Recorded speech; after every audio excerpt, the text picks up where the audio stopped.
Welcome back ناظرین and سامعین، خوش آمدید ٹو مائی چینل۔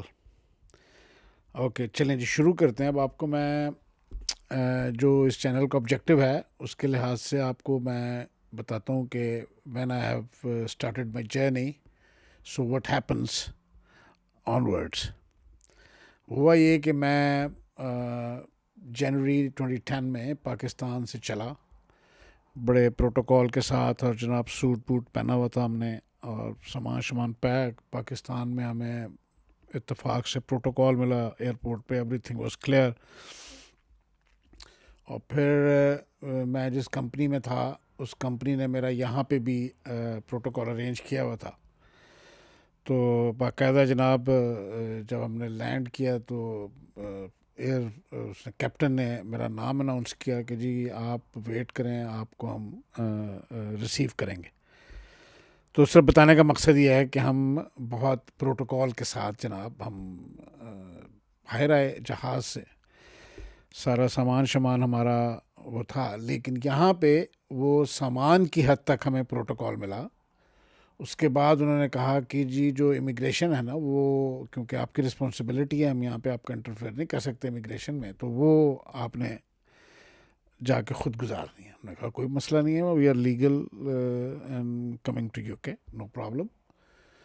تو اب جب ہم امیگریشن کے لیے گئے تو وہاں جا کے جو احساس ہوا، تو وہاں پہ وہ ڈفرینٹ کنٹرولز ہوتے ہیں کہ جو آپ کو برٹش پاسپورٹ ہے، اور اس وقت تو یہ یورپین یونین میں تھا تو ان کے لائن علیحدہ تھی، اور جو انڈین پاکستانی ادر پاسپورٹس ان کی لائن علیحدہ تھی۔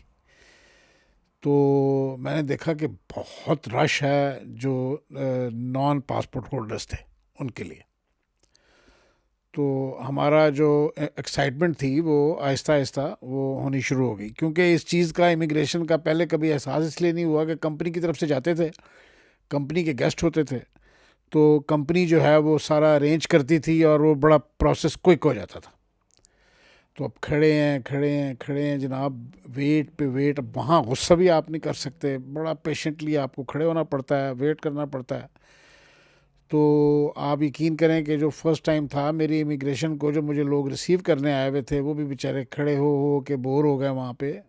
یعنی کہ 4.5 یا 5 گھنٹے کے بعد مجھے یاد ہے کہ میں اندر سے کلیئرنس کرا کے نکلا، تو وہ جو اترنے کی ایکسائٹمنٹ تھی، وہ یو کے آنے کی، وہ میرا خیال کوئی 80% تو میری اسی دن جو ہے نا وہ ہو گئی کہ جناب اب آپ نے فیصلہ تو کر لیا ہے، but any way let see کہ آگے کیا ہوتا ہے۔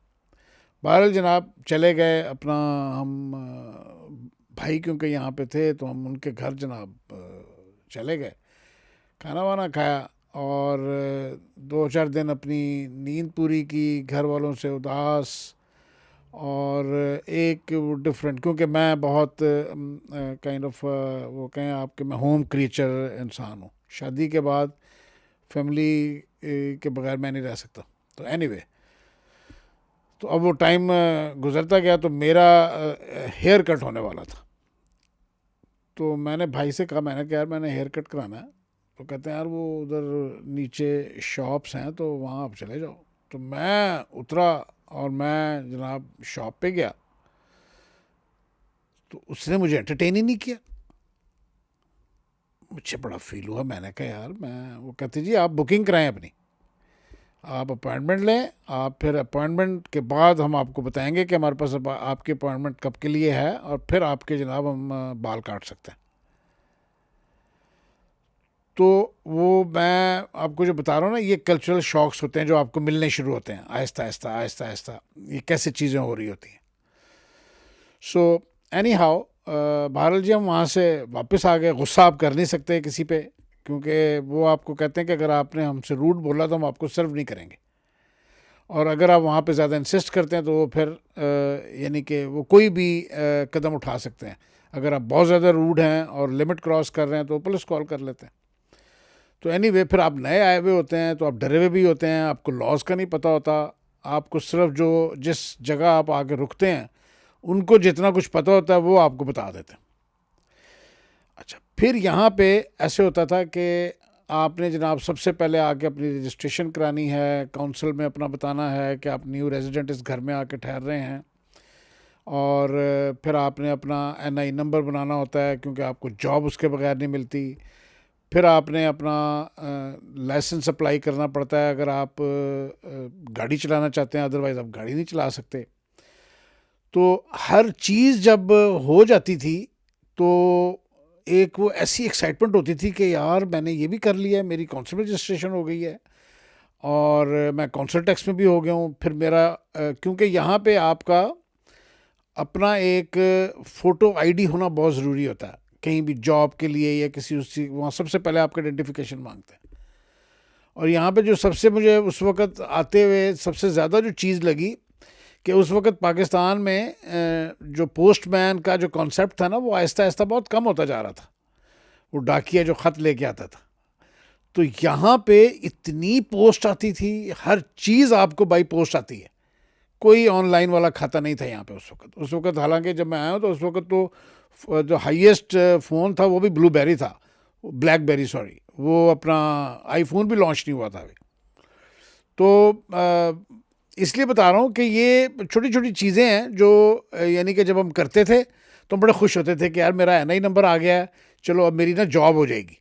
اچھا اب میرا پروویژنل لائسنس آ گیا ہے تو اب یہ ہے کہ میں ڈرائیونگ لیسن کے لیے اپنا کوشش کر سکتا ہوں کہ میں نے اب ڈرائیونگ لیسن کیسے لینا.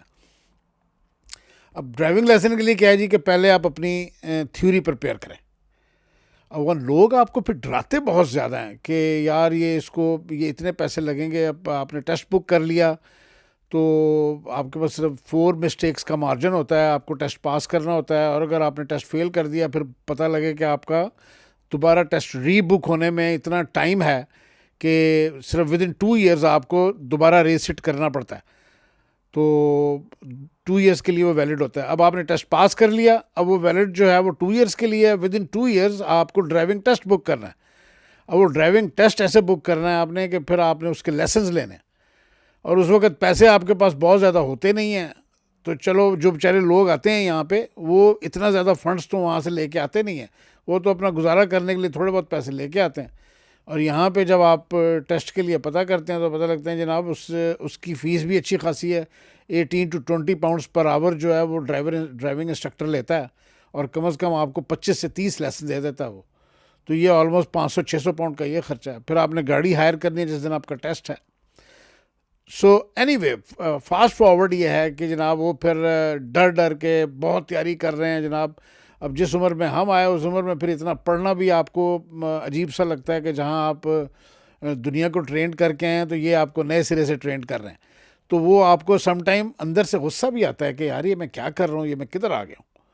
لیکن پھر اپنے آپ کو سمجھانا پڑتا ہے کہ نہیں یار اب آپ آ گئے ہیں تو اب آپ نے اگر اس طرح پیچھے مڑ کے دیکھیں گے تو پھر آپ بالکل یہاں سروائیو نہیں کر پائیں گے. کیونکہ یہ کسی نے بڑی اچھی بات کہی ہے، کہتے ہیں کہ فیصلہ جو ہوتا ہے نا وہ کوئی صحیح اور غلط فیصلہ نہیں ہوتا، اس کو صحیح یا غلط آپ بناتے ہیں. تو فیصلہ آپ کو کرنا چاہیے. تو اب ہم نے بھی پھر یہ سوچا کہ فیصلہ اب ہم نے کر لیا، تو اب ہم ادھر جو ہے نا وہ کچھ اپنا اچیو کریں گے، اور اپنی میں فیملی کو بلاؤں گا کیونکہ پہلے میں اکیلا آیا تھا اس کو دیکھنے کے لیے.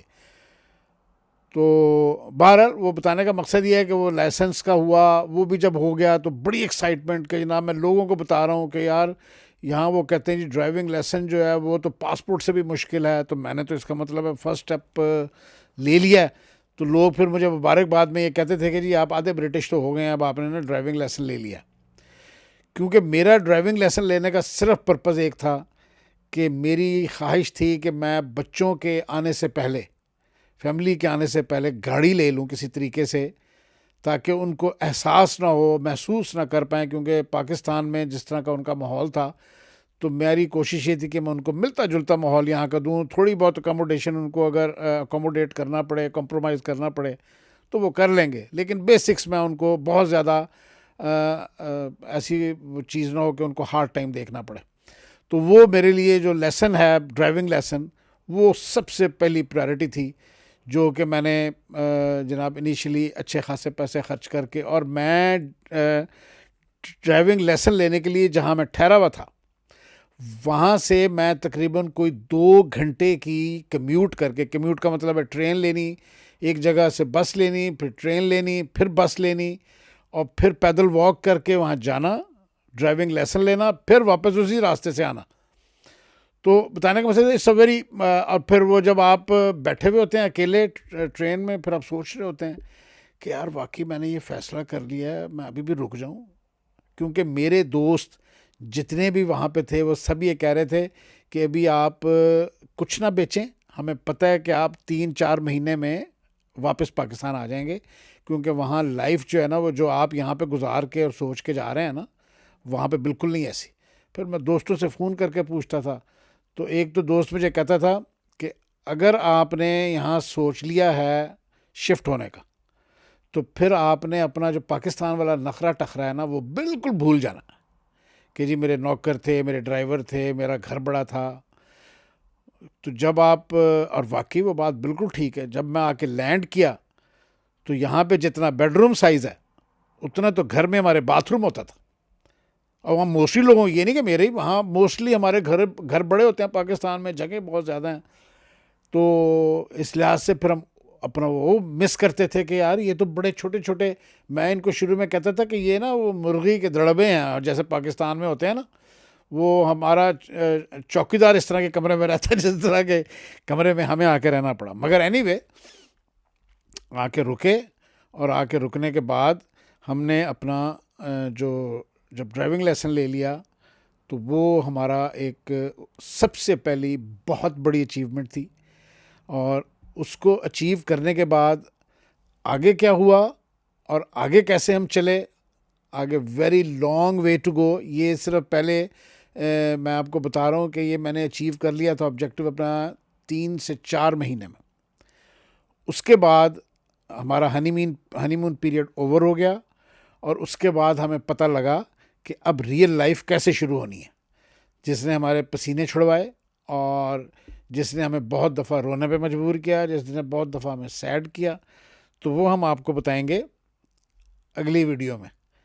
تو جڑے رہیے ہمارے ساتھ، اور یہ بڑی سبق آموز ہیں. آپ ہوپ فلی ان سے بہت کچھ سیکھیں گے، آپ انجوائے کریں گے اور اپنا مائنڈ پریپیئر کریں گے.